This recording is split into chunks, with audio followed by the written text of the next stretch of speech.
guys and welcome back. Dito lang yan sa aking YouTube channel at kung bago ka pa lang sa aking YouTube channel don't forget to hit the like button, subscribe button at higit sa lahat sa notification bell for you to be notified sa mga susunod na mga happenings. Welcome. Ito po ang NS Reaction.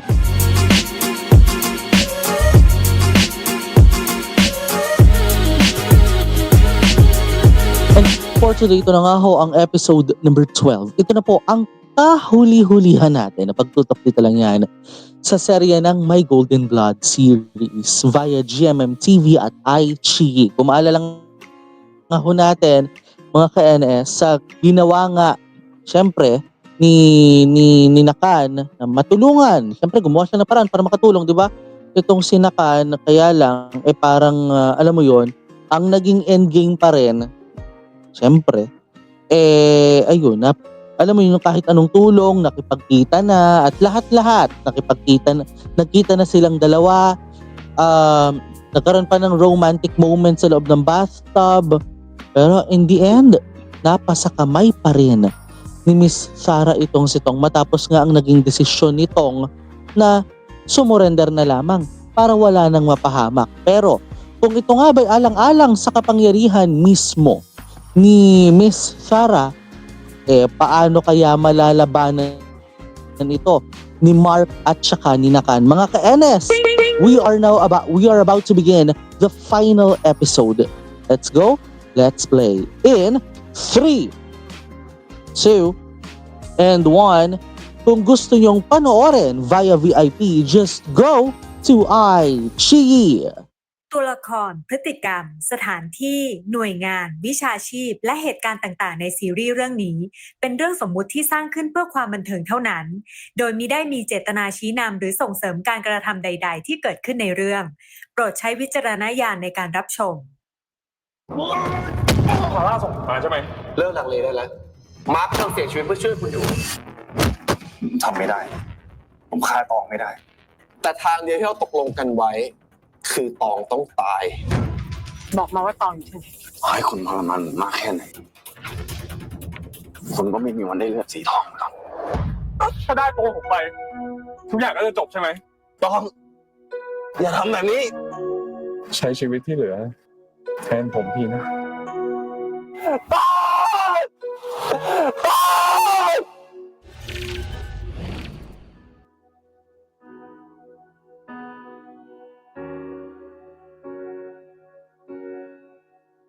And yun nga mga ka-NS so sa nakita nga natin dito, we are now at the finale kung saan nga ho dito na natin malalaman kung ano nga ba yung magiging status ng deterioration of power. Yung deteriorated power and deteriorated vision at the same time ni Miss Sarah. Knowing na si Miss Sarah alam mo yon,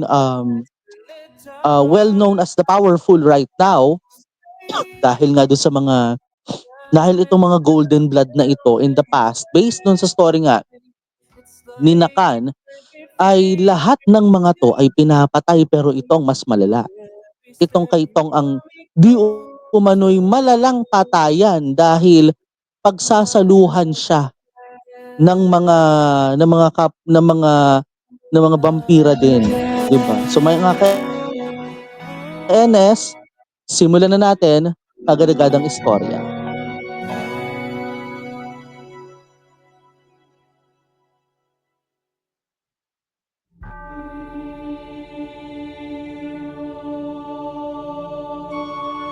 Taray, complete with flowers pa yan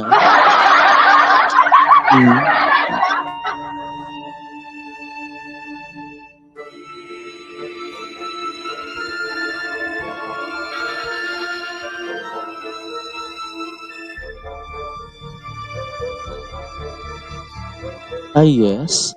Ano to, may production number? Kaya ka gumagano? Kasi normally pag gumaganon, may production number yun, yung parang gaganon-ganon yun di ba? Napipikon ako sa'yo.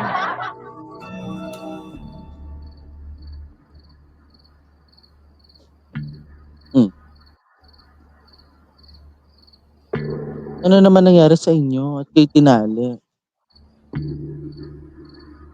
ไอ้มาร์ค โอ้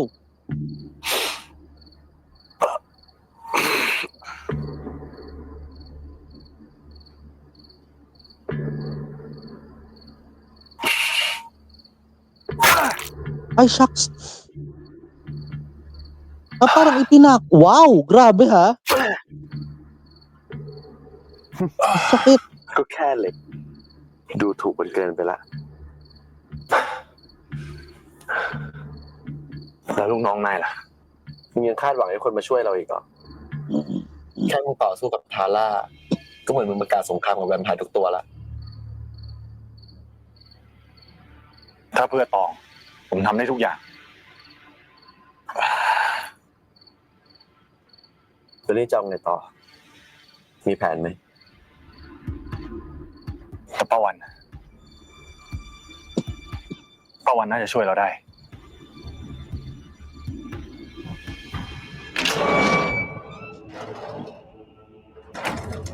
Grabe to, no?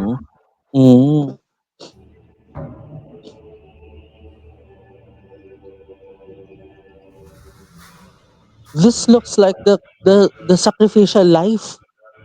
Ano? Well, ganun naman talaga as it happens, 'di ba? Nung even nung previous episode talaga, 'di ba? เสียใจด้วยนะตองแต่ชีวิตคนเรามันเลือกไม่ได้ เวลาเนี้ยคงไม่ต้องเสียเวลาแสดงใส่ผมแล้วก็ได้มั้งครับ การที่ฉันจะกินโกลเด้นบลัดแบบสมบูรณ์ เธอไม่จำเป็นต้องครบ32ก็ได้ What? ตัดอะไรที่มันกวนใจออกไปบ้าง รสชาติมันอาจจะดีขึ้นก็ได้ คุณแน่ใจแล้วอะ Ano yun? ว่าได้เลือดของผมไปอะแผนคุณจะสำเร็จ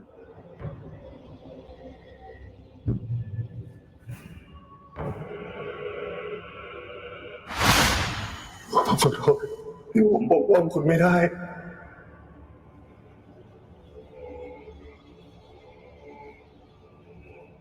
เสียงที่ฉันได้ยินคือเสียงของความสำเร็จ Oh, shucks. Success mo lang yun, girl.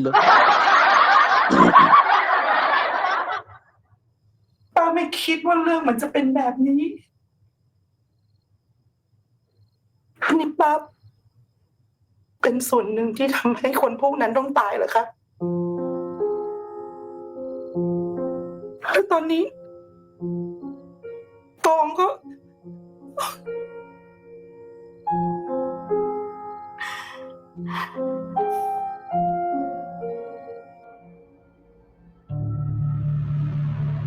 Even Auntie One got shocked on this moment, ha?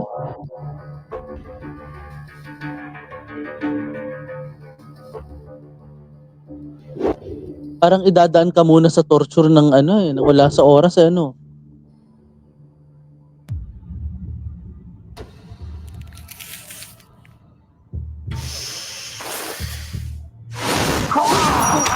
หยุดเดี๋ยวนี้ ฉันบอกให้หยุดเดี๋ยวนี้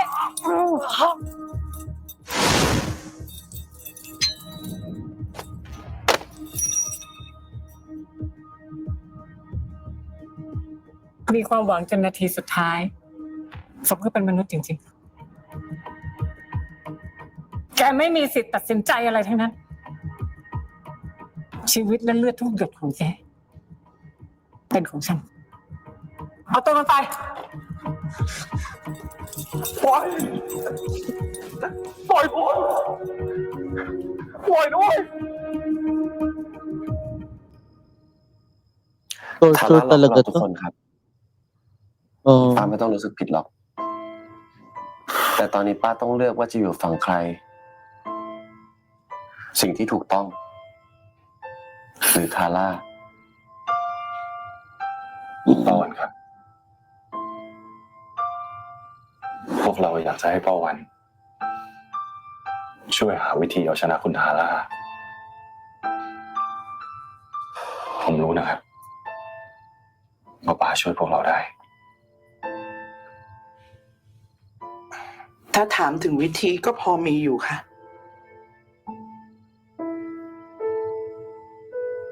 แต่มันก็เสี่ยงเกินไป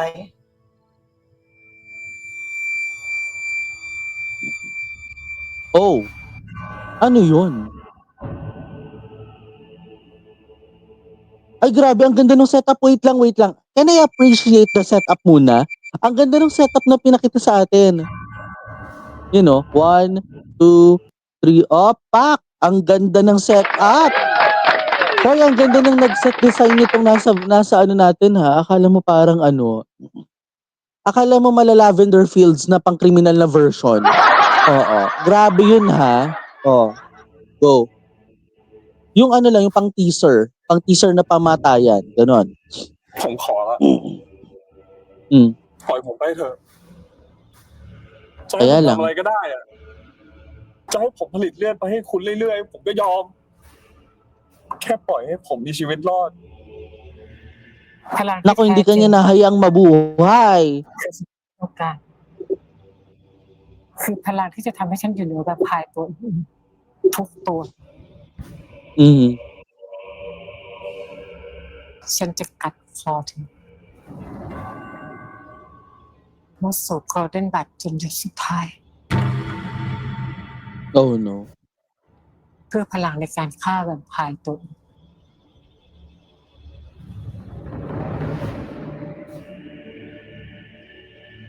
เธอรู้ไหมตองว่าพลังเลือดของเธอเนี่ยมันจะทำให้ชีวิตอมตะของแวมไพร์ทุกตัวต้องจบลง Hindi rin, ha? Hindi rin. It is for your own sake. Baga.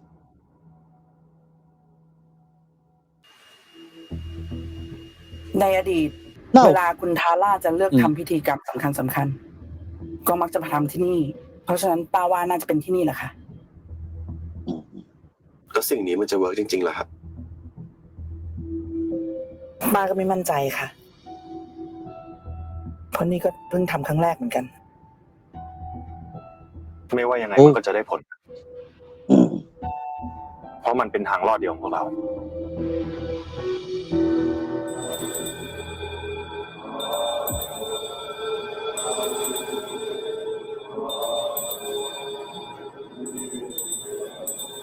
grabe yung torture nito, no?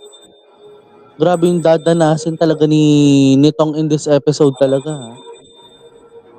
Tapos kumpleto pa, may insenso pa, ha? Ano ito, pinatay mo? Ay, taray! Ay! May paglipad! Ang unang paglipad! Sus, oh. ถึงเวลาแล้วทุกท่าน การเฉลิมฉลองอันศักดิ์สิทธิ์ของเรากำลังจะเริ่มต้นขึ้นแล้ว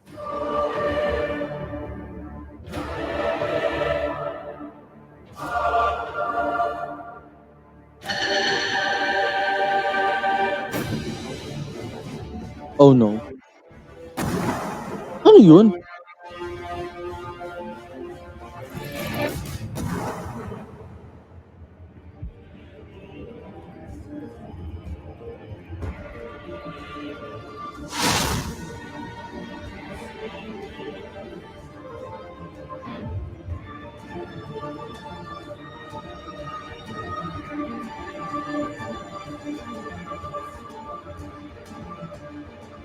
Grabe yung lower shot, no? Ang galing.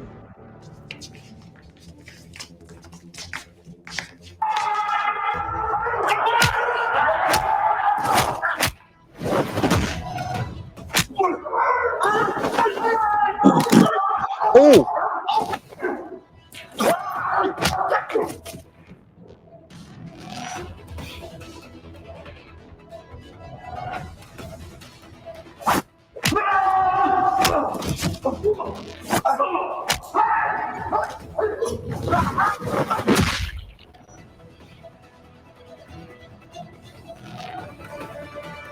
เข้าไปช่วยตองก่อนเลยแล้วกัน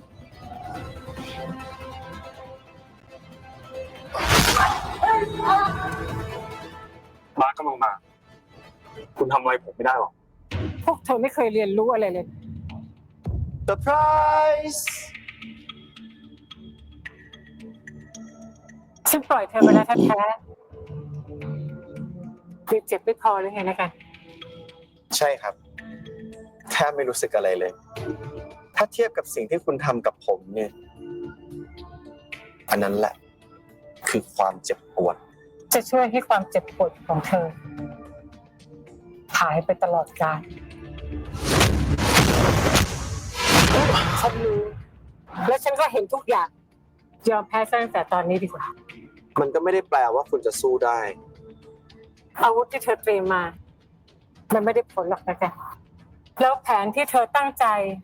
จะขังฉันไว้แล้วพาตองหนีไป มันก็ไม่มีทางได้ผล Grabe, no? ไม่ว่าเธอจะได้ Matalas pa rin ang vision yan even though she's deteriorated. Mm. ยอมแพ้ซะตั้งแต่ตอนนี้จะดีกว่า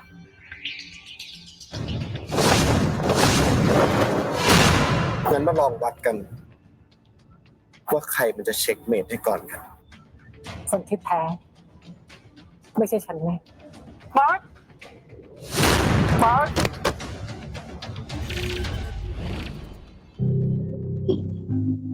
Oh. And there he goes.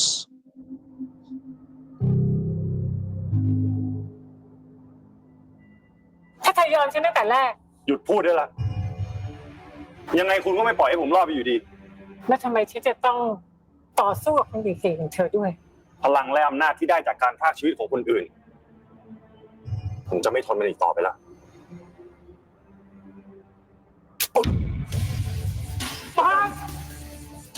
ท่าน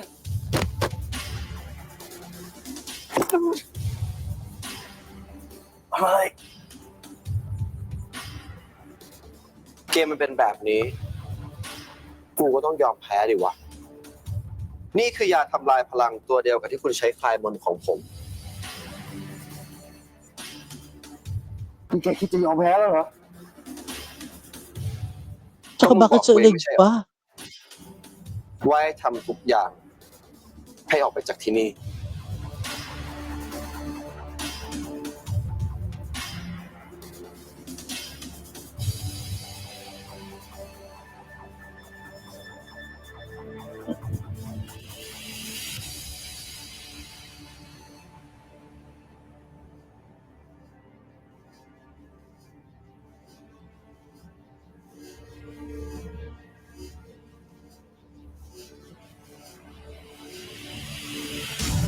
Ah! Oh! Whoa! Whoa! Whoa! Whoa!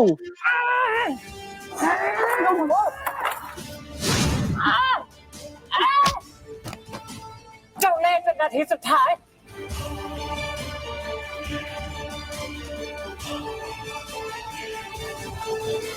Whoa!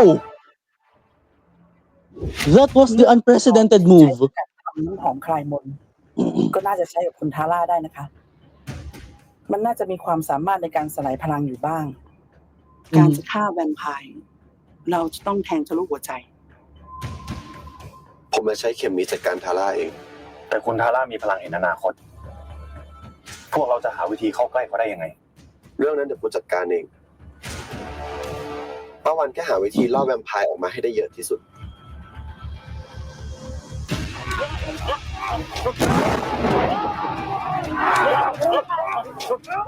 การต่อสู้ยังไม่จบอย่าเพิ่งดีใจไปก่อนสิ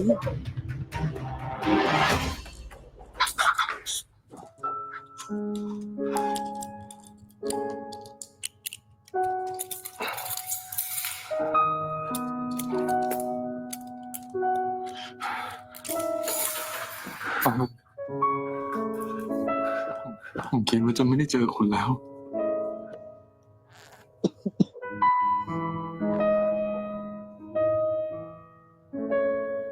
แต่ถ้ากูพลาด มันก็จะเหลือแค่ทางเดียว คือมึงต้องฆ่าตองทิ้ง Yun ang pinakamahirap na yun ang pinakamahirap gawin. อย่าง You have to kill your lover or you have to kill your mother look like. Diba? O yun na nangyanayan mo, diba? มันถึงเวลาจริง ผมจะเป็นคนจบทุกอย่างเอง ก็ขออย่าให้มันเป็นแบบนั้นแล้วกันเพราะการฆ่าคนที่รักด้วยน้ำมือมึงเองคงจะเป็นฝันร้ายสำหรับมึงไปตลอดชีวิต True.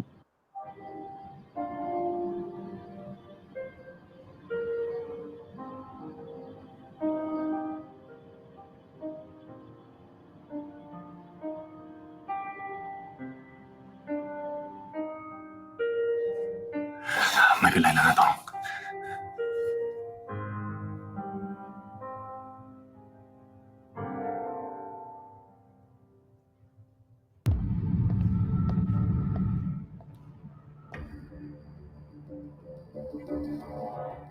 ไม่คิดเลยว่าคนอย่างป้าจะกล้าแว้งกับฉัน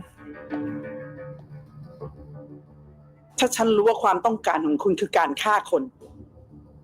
ฉันจะไม่ยอมช่วยคุณตั้งแต่แรก แต่ที่กล้าหักหลังมันก็ดีนะ ขอบคุณ ที่อุตส่าห์สกัดเลือดตองไว้ให้อย่างดี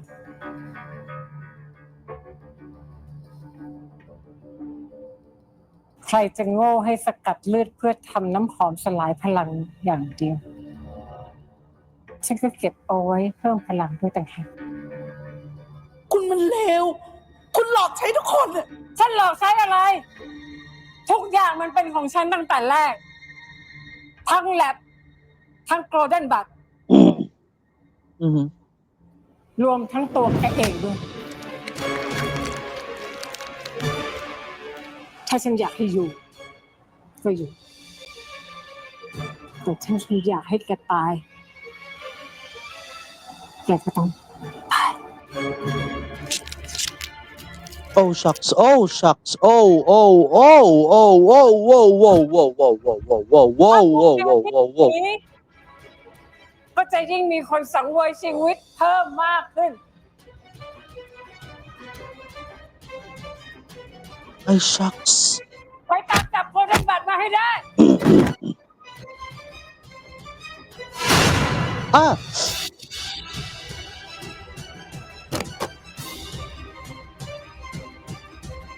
Nako, itong isusunod niya! Oh, wait. เลิกซ่อนแอบกันได้แล้วโผล่ออกมาเร็วๆจะได้เจ็บตัวกันน้อยลง เพราะยังไง พวกแกก็ไม่มีทางสู้ฉันได้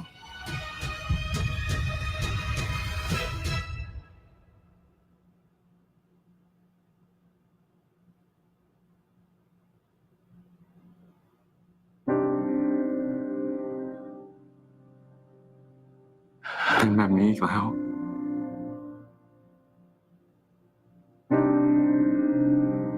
ผมไม่อยากทำให้ใครเดือดร้อนเพราะผมอีกแล้วทั้งพ่อแม่ป้าคนอื่นๆพ่อมันไม่ใช่ความผิดของคุณเลยนะ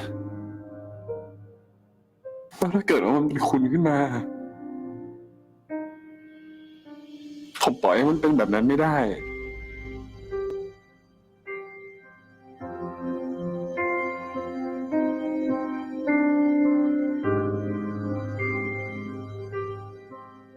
มา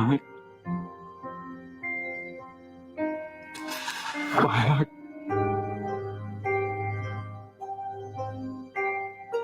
มองผมมาร์ค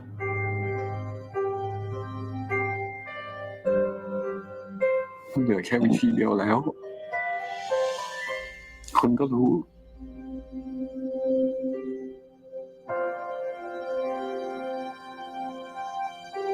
ถ้ามันจะทำให้เอาชนะทาร่าได้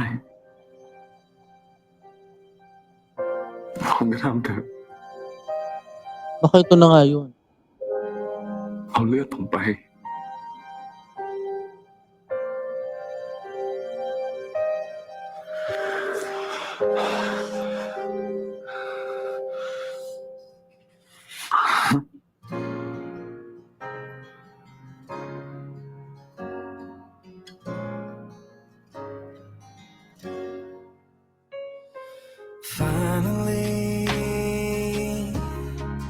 I'm here with you. For what Grabe, we no? have is true. If this is the best sacrificial advice or best sacrificial way, diba? Mukhang ito na yun. In this world, in this crazy world, we are survivors. No matter what they call.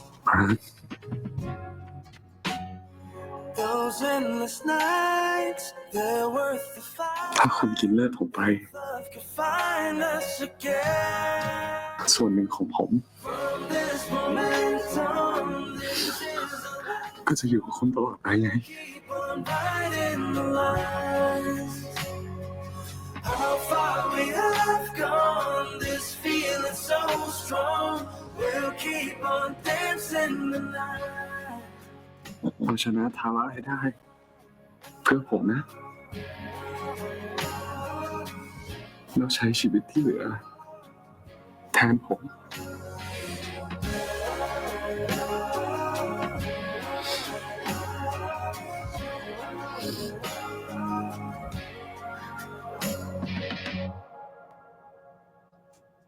So in other words, he's willing to sacrifice. ตลอดไปนะ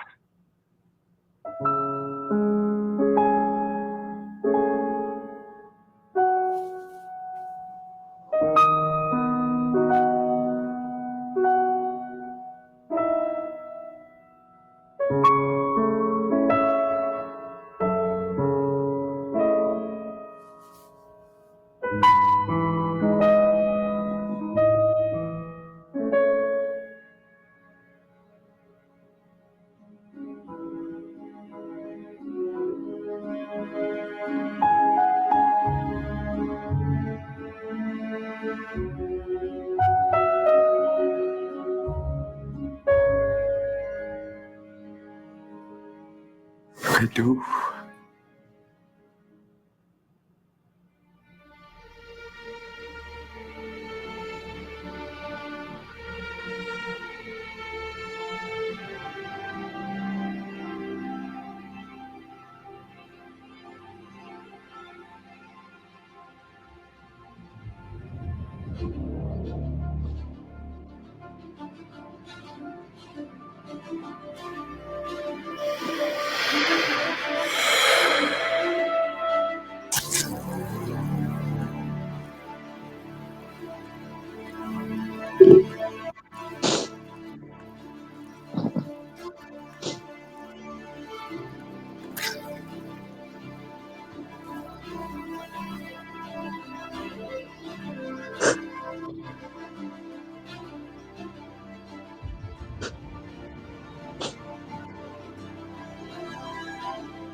Oh, shucks.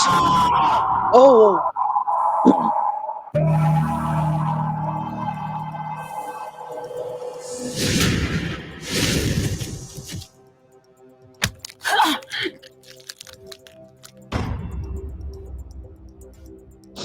ไปฆ่าตองนั้น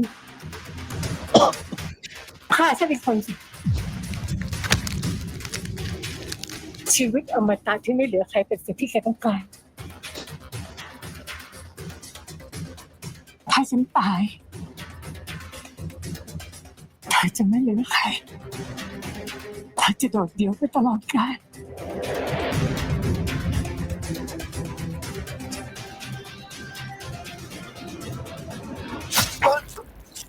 Oh, shucks. Ay, putik, pinatay. Sinaksak niya. Alam mo si Ma.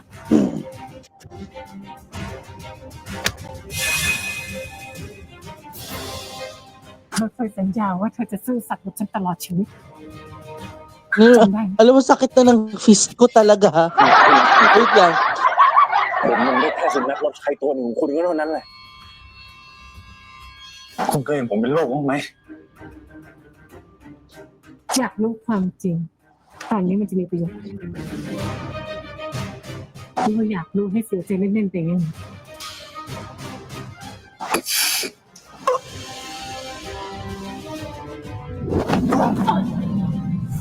มึงแทงหัวใจกูเลยมั้งนี่เป็นวิธีเดียวที่จะฆ่ามันได้ ฆ่าฉันเลยสินะถ้ากล้าก็ฆ่าฉันเลย ฉันเป็นครอบครัวคนเดียวของเธอที่เลยเหลืออยู่นะ Tandaan mo, loyal dog ka lang, sabi ni Nakan. นี่เป็นโอกาสเดียว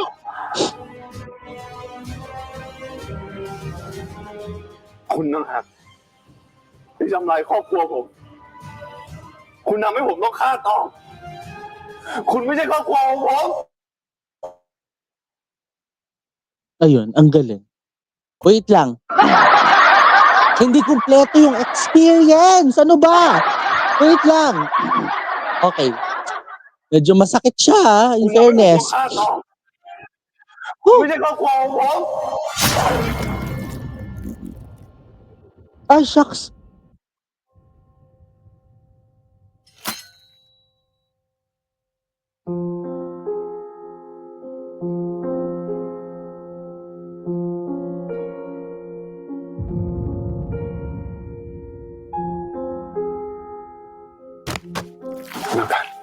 Ay, shucks.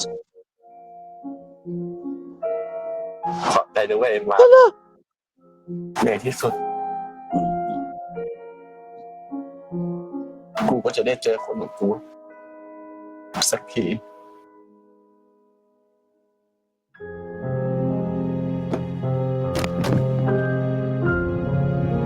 Si Tongkla?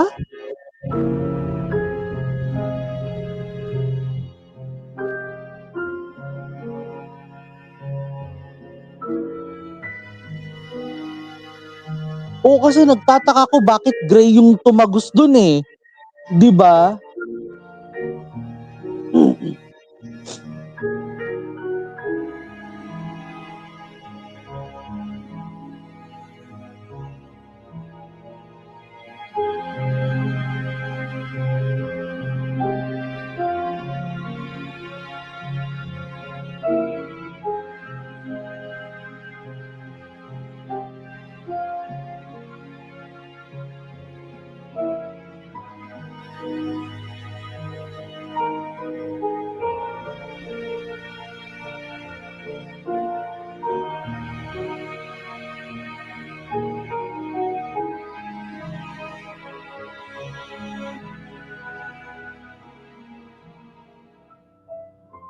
ขอโทษ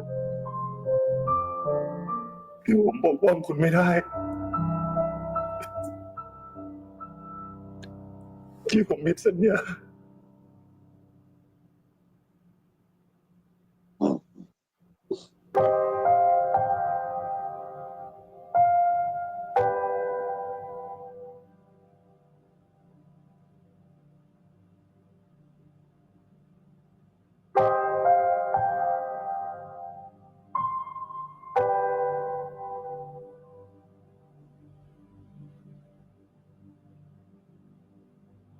Oh.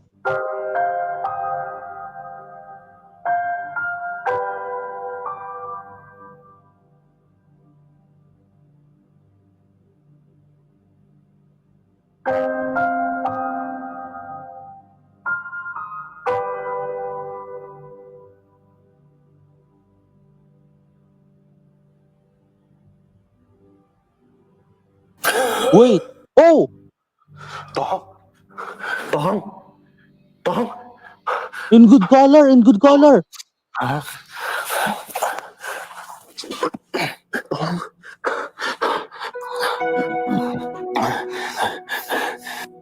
ตอนนี้ผมมีโกลเด้นบัตรแล้ว ผมจะรักษาคุณเอง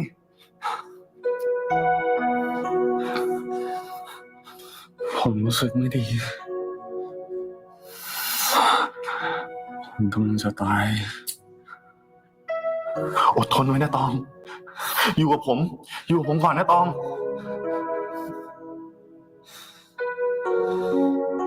พลังเนี้ยมันช่วยผมได้แค่ชั่วคราว ไม่มีประโยชน์หรอก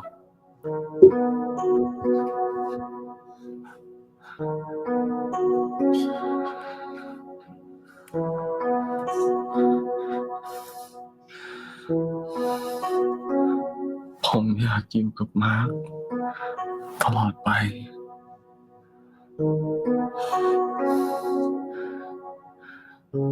ถ้าผมเป็นต้องมาตาเหมือนมาร์คอะเราก็จะได้อยู่ด้วยกัน คุณแน่ใจแล้วใช่ไหม ผมเป็นหน้าหมดแล้ว ขอแค่ได้อยู่กับมาร์ค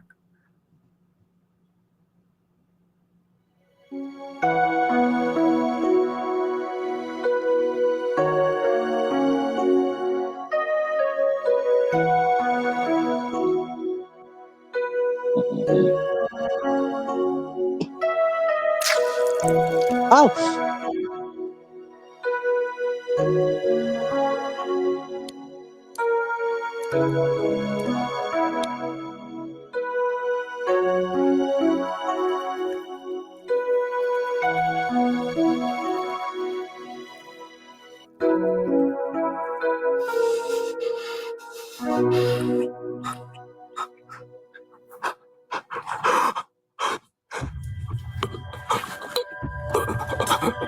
โอ้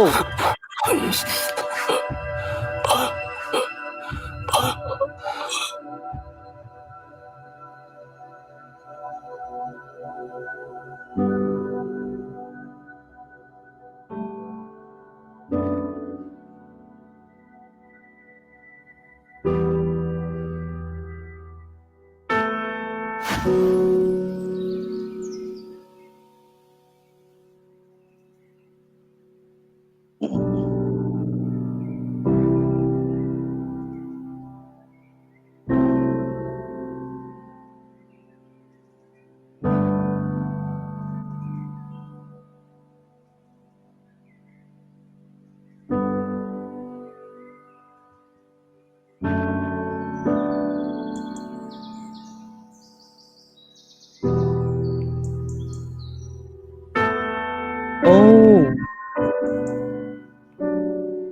So it means yung naranasan ni Mark in the first place was now the experience of Tong.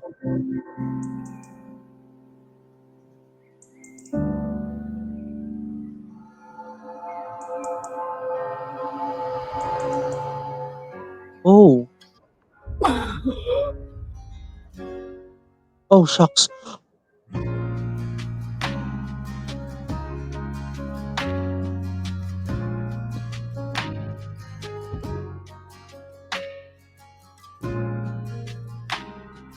At isa na siyang ganap na vampira.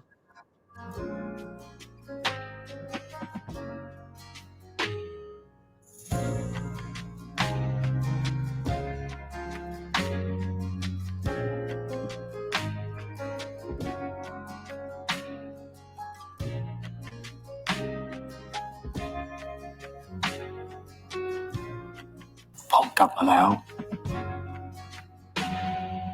ยินดีต้อนรับกลับมานะตอง From this moment on, this is a love song. We'll Wow. keep on fighting the Grabe! It's one action-packed episode to, ha? Ang lupet! dance in the night.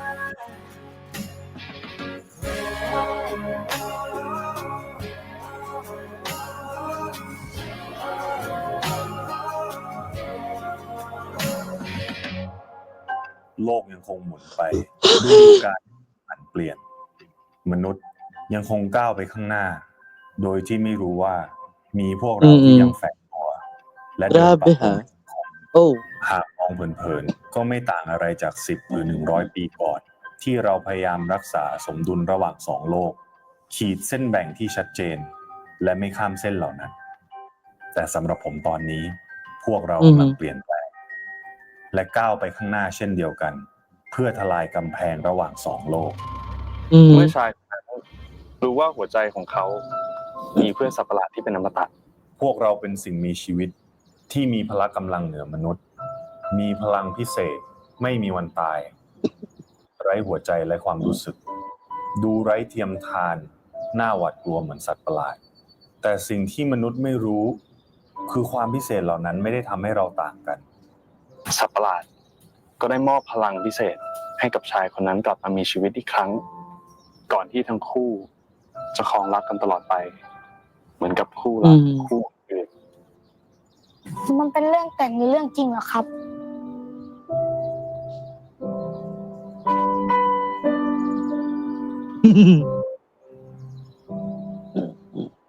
Parang true story ควา ha. มไม่รู้คือสิ่งที่น่ากลัวที่สุดสำหรับมนุษย์ เดี๋ยวพี่มาเล่าต่อนะ การเปลี่ยนแปลงจึงต้องเริ่มต้นตั้งแต่ต้นน้ำเพื่อให้พวกเขาได้เห็นว่า ในพื้นที่ที่มืดมิดที่พวกเขาหวาดกลัว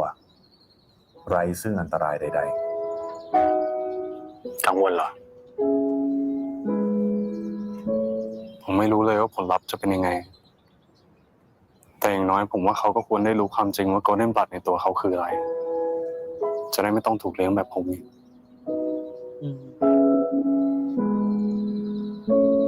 งั้นตองก็ไม่ต้องกังวลอะไรเลย เพราะว่าสิ่งที่ตองกำลังทำอยู่ เป็นเรื่องที่ดี ม้านี่ปอกคนเก่งไม่ต่างจากมนุษย์แล้วเนี่ย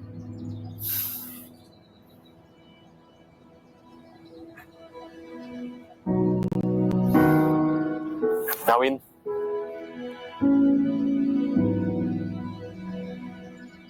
Ooh. What a cute one. สุขสันต์วันเกิดนะ ขอบคุณนะคะพี่ตองพี่มาร์ค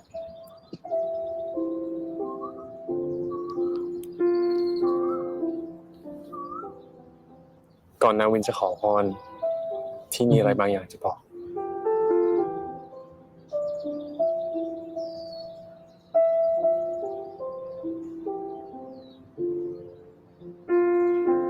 เลือดหนูมันพิเศษขนาดนั้นเลยเหรอคะ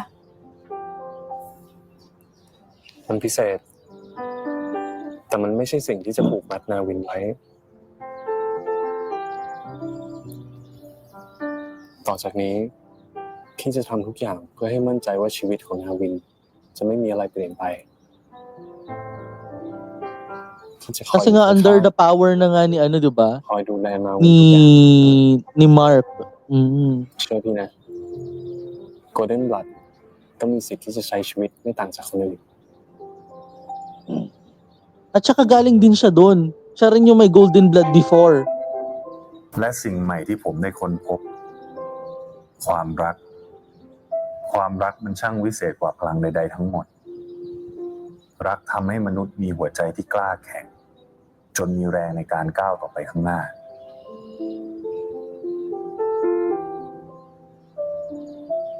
และมันก็ทำให้แวมไพร์ตนหนึ่ง ได้มีโอกาสกลับมาใจเต้นแบบมนุษย์อีกครั้ง มันทำให้ผมรู้ว่า ไม่ว่ามนุษย์หรือแวมไพร์ความรักเป็นสิ่งสำคัญสำหรับเราทั้งคู่ และผมก็อยากให้พวกเราคนอื่นๆเข้าใจสิ่ง ตัว นี้ โปรโตไทป์ของ Golden บัตรเทียมที่คุณมาร์คได้พูดถึงเมื่อกี้ มันคือสิ่งที่จะทำให้พวกเราทุกคนสามารถใช้ชีวิตอยู่ร่วมกับมนุษย์ได้อย่างง่ายขึ้น อนาคตที่วาดไว้ อาจจะต้องเจอกับสิ่งที่ไม่คาดฝัน หรือความล้มเหลว แต่การได้มีความรัก และความหวังที่จะสร้างชีวิตกับใครสักคน มันทำให้หัวใจอบอุ่น จนพร้อมพิชิตยอดเขาที่สูงชัน คุณตองแน่ใจเหรอครับ ตัวโกลเด้นบัตรเทียมเนี่ยมันอาจจะมีผลข้างเคียงสูง ผมว่าให้หาอาสาสมัครมาทดลองแทนต่อดีครับ ผ ผมเนี่ยแหละครับคืออาสาสมัครที่สมัครใจ 100%นั่นคือเหตุผลว่าทำไมผมถึงควรเป็นผู้ทดลองที่สุด อนุมัติไหมครับท่านประธาน ผมเชื่อในการตัดสินใจของคุณอยู่ครับ Parang mas lalong naging powerful pala dito si ano. Oo, itong si Tong.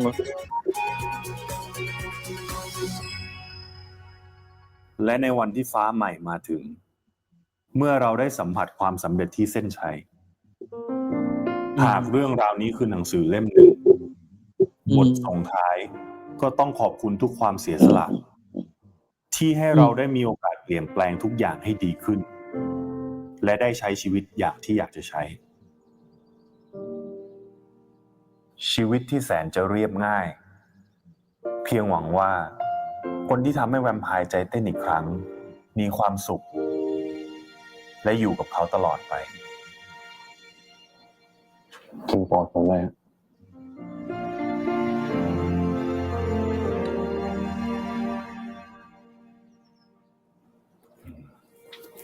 ก็หอมดีนะ แต่ผมว่ากลิ่นโปรดผมอะหอมมากกว่า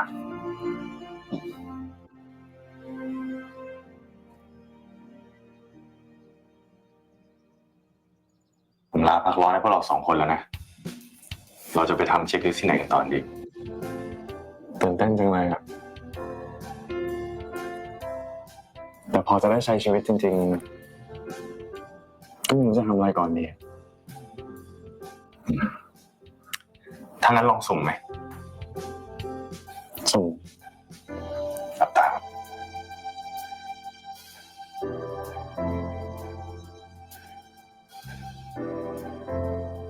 Saan kaya to pupunta?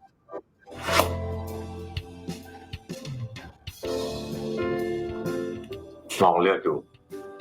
Eh, puro England lang naman yan eh. Puro England yung libro ata. Besh, hindi may Italy pala, may France. เลือกอันนี้เหรอ เลิกได้ไหมล่ะ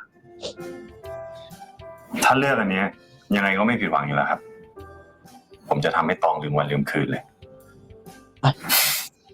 Ba't parang ikaw ang pinili, Mano Mark?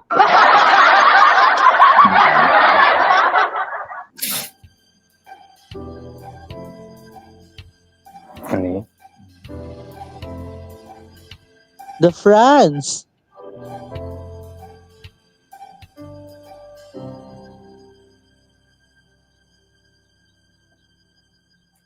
Are you ready for Paris, Uncle? Monk. Hmm. What? Ito na French! Hindi ko pinero yun ah. ว่าเราสามารถเป็นคู่รักที่คบกันได้นานที่สุดแล้วนะ เดี๋ยวผมจะแอบเอารูปคู่ของเราไปไว้ที่พิพิธภัณฑ์ที่คุณเคยพาไป ฉันว่าเป็นเพราะเธอมากกว่า Ay, taray. Teka, nasan kayo? Hoy! Ano nasa Eiffel Tower kayo na pabaliktad, ha? ผมก็มีทำให้เข้าใจให้หมด Nasa Eiffel Tower pero pabaliktad. Sorry. มีอะไรหรือเปล่าครับ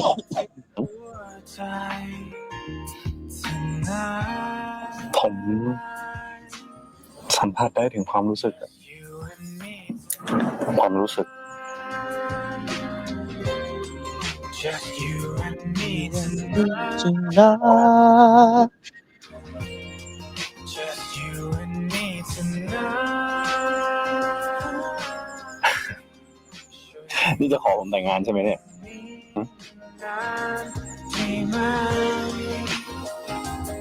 Asus! Huwag muna daw. ผมก็ไม่รู้หรอกนะว่าตองจะขอผมแต่งเมื่อไหร่ รู้แค่ว่าผมพร้อมเสมอ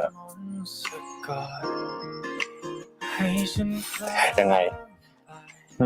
สรุปเมื่อกี้จะพูดว่าอะไรหืม ในพวังค์ที่มีแค่เรา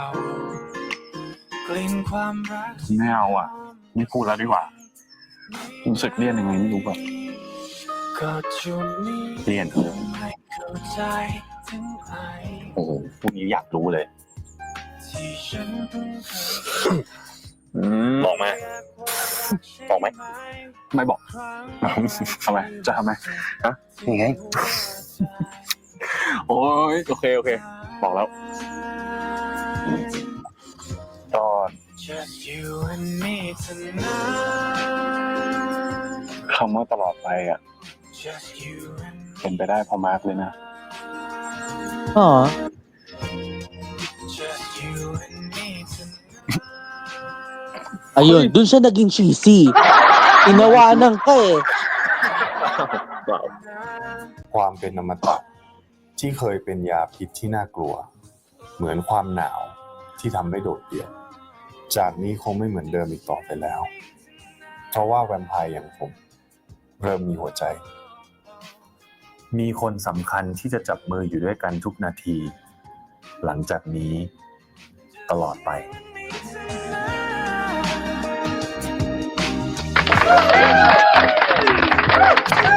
Tapos na ang ating mga paghihirap sa nakalipas na isang serye. ใช่ครับทำงานกับพวกเรามันไม่ได้ง่ายนะตองก็รู้นี่ Oh,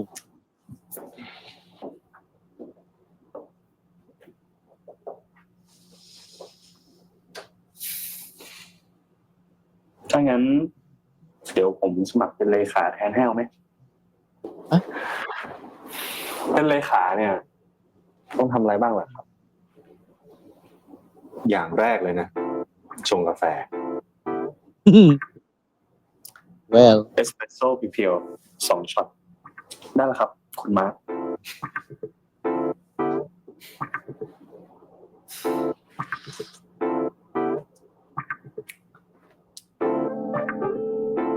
ข้อ 2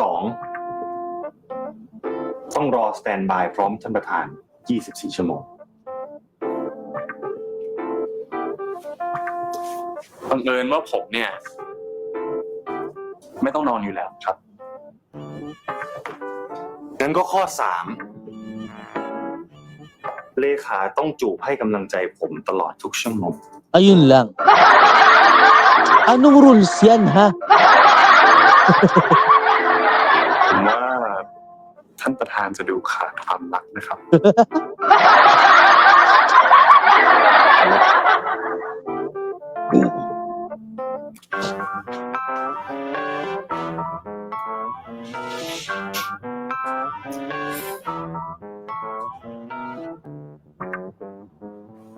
แบบเนี้ยเส้นผ่านโปรเริ่มงานเลยดีไหมครับ ยังเหลือข้อสุดท้าย Ano. ถ้าเกิดว่าท่านประธานหิวขึ้นมา เลขาต้องป้อน ให้ท่านประธานจนกว่าจะกิน Hoy! Gets ko yung satisfaction! Hoy! Teka lang! Hoy! Huwag naman sa working hours! Ang bira naman kayo! ที่เนี่ยไม่น่าเหมาะนะครับท่านประธาน คุณลืมแล้วหรือไงว่าผมเป็นเจ้าของที่นี่ Oo nga naman, ikaw talaga.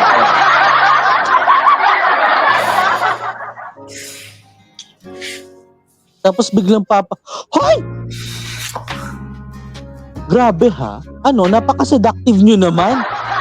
Hoy, talagang in-office hours ha? Enyeta kayo guys, wala kayong tinantanan na oras? Ay, shucks.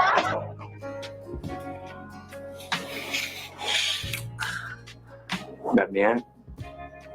รับสมัครผมแล้วใช่ไหมครับ ต้องทดลองงานก่อนนะ ผมเลิกงานแล้วนะครับ งานแล้วยังไงครับ ก็เลิกงานแล้ว คุณจะต้องให้โอทีผม Yan na nga yung incentive. Paloka tong dalawang to. Ang incentive basta maglampungan. Ay, galing ha. Grabe yung pa-ending yun, hindi ko pineri talaga ha. Oo, nasaan na ba yun? Ayun. Grabe kayo ha. All throughout, ang galing. Wala akong masabi, mga punyeta kayo ng taon. Or should I say, mga hinayupa kayo ng taon. Nakakainis lang no na, alam niyo na, dahil nga nandito na tayo sa ending, nasa stretch na tayo eh. Ito na yung the ending stretch kung tawagin nga natin, no. Talagang, alam niyo yun, pangmalupitan, alam niyo na